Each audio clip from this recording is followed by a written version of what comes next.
What's up, Reefers? Welcome to Alex Power Corals. This is Alex Wilson.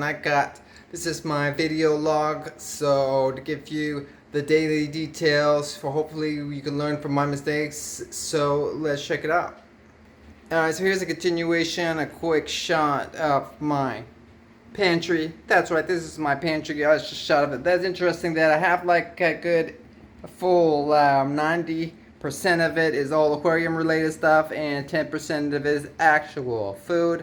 I use these handy clear containers to put all of my reefing stuff here. Well, I got this and I have another area too where I have a few things in there as well.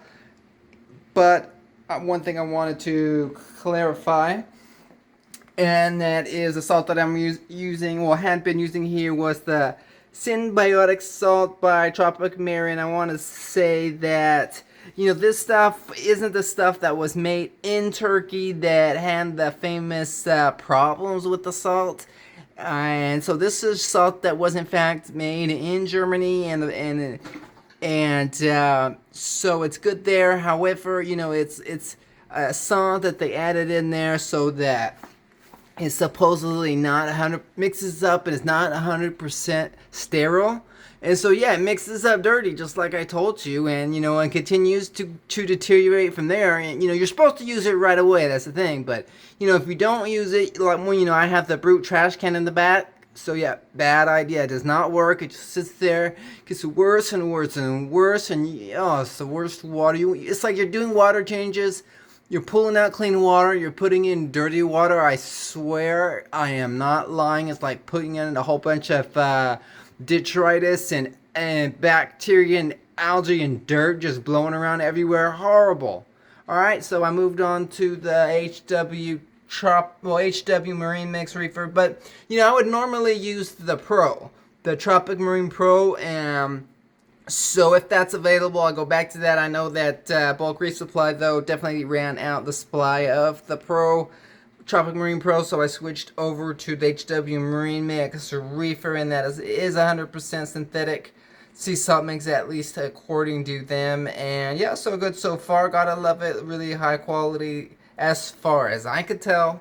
But that's the salt scene, so let's check out what I got over here in the 20-gallon quarantine today. So yep, here it is. There's a shot of it, guys. And what can I say today is that let's take a look at this. This is a black tape that I put on there, and yeah, on this one it's working pretty good. And I think I'm gonna keep it like this for now. It's kind of interesting to have it where I have it right here. Covers up the sand, covers up a lot of the crushed coral there. Looks pretty clean, and we'll see how it lasts though long term. I got some other stuff coming. It's blank on both sides. Gonna try that as well. But on this one, like it. However, on my main display over there, I went ahead and I'm just gonna go without the tape on that one. It's just too small of an area right there. It's not gonna stick for on the long term. It's gonna be problematic, I think. So I'm going with that. But anyway, one thing of note is that looking at coralline algae right here, there's an article in Coral Magazine about coralline algae this month. It is pretty interesting, so I would highly recommend that you go read it and check it out. It talks about how the coralline algae has kind of a cement type of a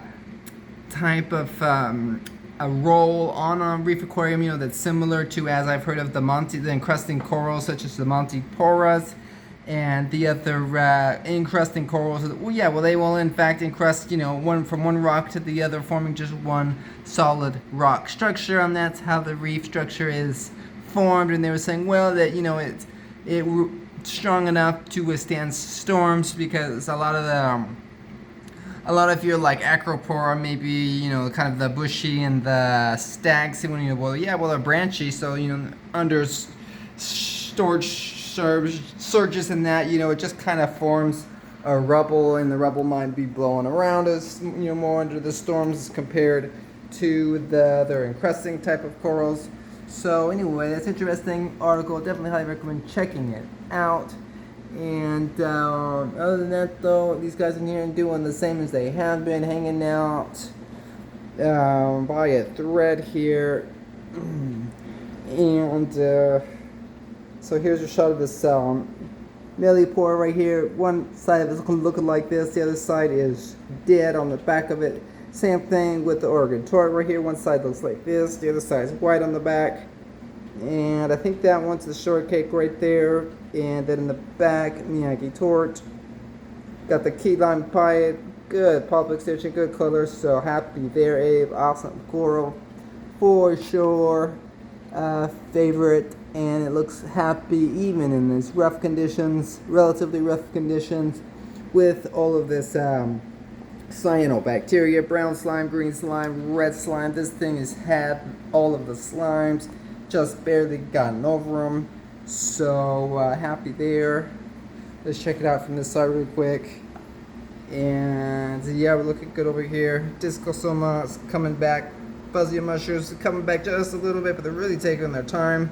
Still nowhere near happy and fluffy like they usually are. But soft corals here, gotta love it. And everybody else right here, that's Typhastrias. This is the Camo Fabiati CK corals, and I really enjoy that one. Alright, so let's check out the main display. What do we got? And I have over here algae bloom like you wouldn't believe, just from one day to the next. I can't even see in here. Hit it. I just cleaned the glass. I just stirred the sand all up to little avail. It's gonna be like this, just all messed up by 6 hours from now in the evening. Certainly by tomorrow it's gonna be all completely covered up again. So I got the browns, I got all of the slimes going on in here. Just a horrible disaster, smothering out all of the gonioporic. Forget it, closed up, looking bad. And let's check them out. There we go. So yeah, they're all annoyed, closed up. It's got the slime growing all over on them, and they're all half closed up, half dying. So they should recover, but I put in another dose of the chemical, and it just has to get this stuff out of here. It's the same as the other aquarium, but surely I overdosed on feeding, so gonna try to get, having the feeding, of course, bring it back down. And it's kind of a good recommendation given by Mike Paletta, and that is that if you think you're starting to see results from overfeeding, what you want to do is stop feeding.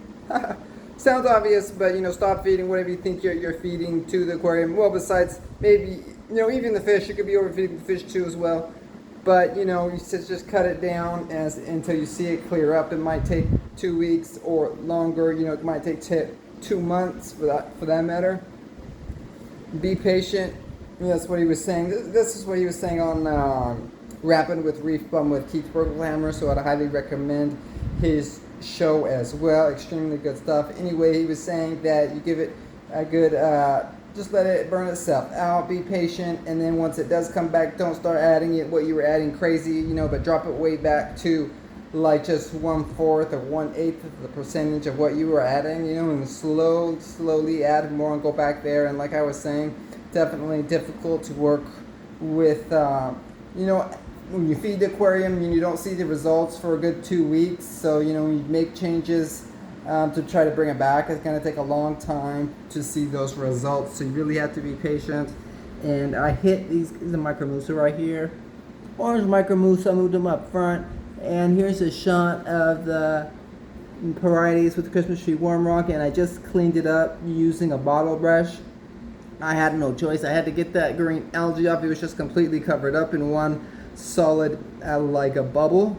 One solid bubble right here, man. So I just had to hit it with the bottle brush. Hopefully it didn't kill off the parietes. We'll have to see. But the parietes definitely kind of tough as far as brushing. And a lot of times I'll hit the acroporas and the frag products and things with a really soft toothbrush. Just a really, really light touch to that, and sometimes it'll be okay. It doesn't damage them too much. So here's a shot of the clams. Gotta love it. And so yeah, here he is close up. Here's the squamosa, smaller maxima, blue maxima, and last but not least, the gold maxima here on their clam hammocks. So good so far on the clam hammocks. And I'm also, I prefer the way the shells look as far as aesthetics. However, I certainly do prefer this clam hammock here by Bright Whale Aquatics, in that they really hold them tight in there, and they're really the most comfortable, I would say. The most settled in on these clam hammocks. Like this one, it has the shape on there. And one, bad thing too is it takes up a lot of space. It takes up a lot of space on the sides, front and back, to try to get, whereas normally you could put a clam on a small piece of rock, or a small in the crushed coral somewhere, or on one of the rocks. So, but definitely would add some more of these clam hammocks. I have a bunch more, so definitely could see using a few more in the future on the clam hammocks. So definitely a thumb up there. Here's a shot of these poor Ghani astras getting nailed by the slime, as well as everyone else. Right, you little thing? Alright, oh yeah, one thing that's that's worth mentioning really quick again is the live rock. And being that I was talking about the coralline algae, in that, I want, when you're trying to do an aquarium, you want coralline algae to take over. You want 75, when you hit that 75% of the square footage of the aquarium that's covered, I believe, with not only the corals but the coralline algae as well, that's the balance, where you can keep the ugly algae in control, and the corals and the coralline algae are dominant. That's what you want to be. You want to be dominant. So to get the corals and the coralline algae dominant, you have to get that 75%, I believe, of the square footage of the aquarium covered. So that, anyway, I want live rock with coralline algae. So I want coralline rock, and pretty hard to find. There are some people selling on like eBay and that type of thing, selling from their used aquarium. Yeah, they got really nice established coralline algae covered live rock from established systems. So that's a nice option that, I would definitely consider if I was setting up a new aquarium again. But meanwhile, though, I absolutely hate the dry rock. Forget it. I absolutely hate, even the supposedly real reef that is supposedly a little bit like live. No, it's not alive. It's just dry to me. It's just dry like the rest of this dry rock. Absolutely hate it.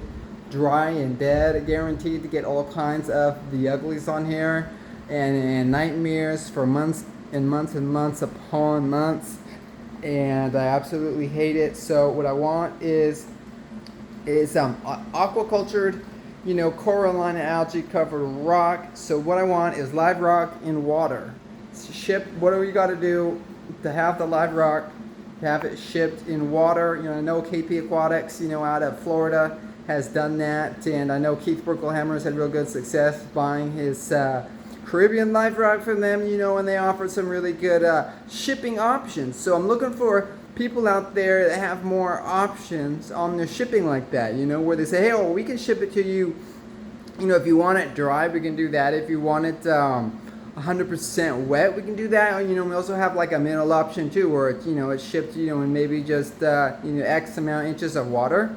So yeah, I think it makes a lot of sense to me. I want coralline algae covered live rock, Indonesian, straight coming, from the Pacific, that has a lot less. Well, it still has the manjano and enemies in it, and there are a lot of other different pests. However, there is a big difference, at least in my opinion, that the Caribbean live rock definitely has just a large share of pests on it. It's heavy. Aptasia is full of Aptasia. Whereas the Pacific stuff, there's the manjano and enemies, but they're not quite as of a plague as the Aptasia anemones. At least that's in my opinion. In my experience, I've maybe others out there have had more experience with that than me, but at least that's my understanding. It doesn't seem to be quite as common. But hey, so it seems like just get some rock that's shipped straight from Indonesia or straight from Australia, straight from Fiji, straight from the Red Sea or whatever. Boom, 100% covered in water. Going from the ocean straight to the aquarium. Is that too much to ask? Just like just like the corals are. You know, it's clear, it makes sense that we ship the corals, you know, underwater because we want the corals to have a really good chance of surviving. We ship them the 24 hours shipped in water, just like the fish. We wouldn't ship the fish without water, would we? Then why are we shipping coral why are we shipping live rock that's not in the water? So it makes sense to me. Put fish in water, we should put the rock in water as well. And with that, the whole point too is that, can you imagine you were getting the possibilities for coral collectors, the idea that, oh my God, we might just get some random coral in there that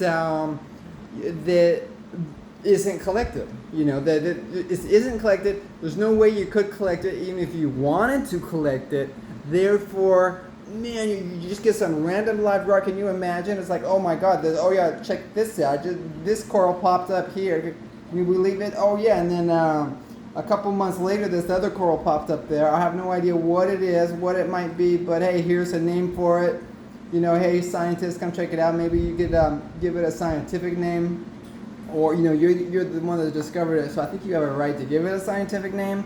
So boom, there is scientific name. There's the common name. Oh, it's this strange coral. You know, I don't know what it is. Could be anything coming off the live rock. You know, who wouldn't like that? So, and that's, you know, absolutely, in my opinion, absolutely blow reefers' minds. Reefers should be going absolutely insane over it. Like, oh my God, just, you know, even if they have an established whole reef system, they don't even want to establish, you know, it's not a new system. They're just like, oh yeah, I just want to get a few pieces of rock, just a live rock, to get reestablished, you know, in the system, just to see what corals are on it, you know, and what other life might pop up on it. But, you know, most interesting, of course, would be what corals pop up and don't pop up on it. So, you know, who wouldn't like that? All right, guys. Well, that's my 2 cents on the whole situation there. So check back on the next update to see what has died and what hasn't made it here on these little guys. So happy reefing, guys. Bye.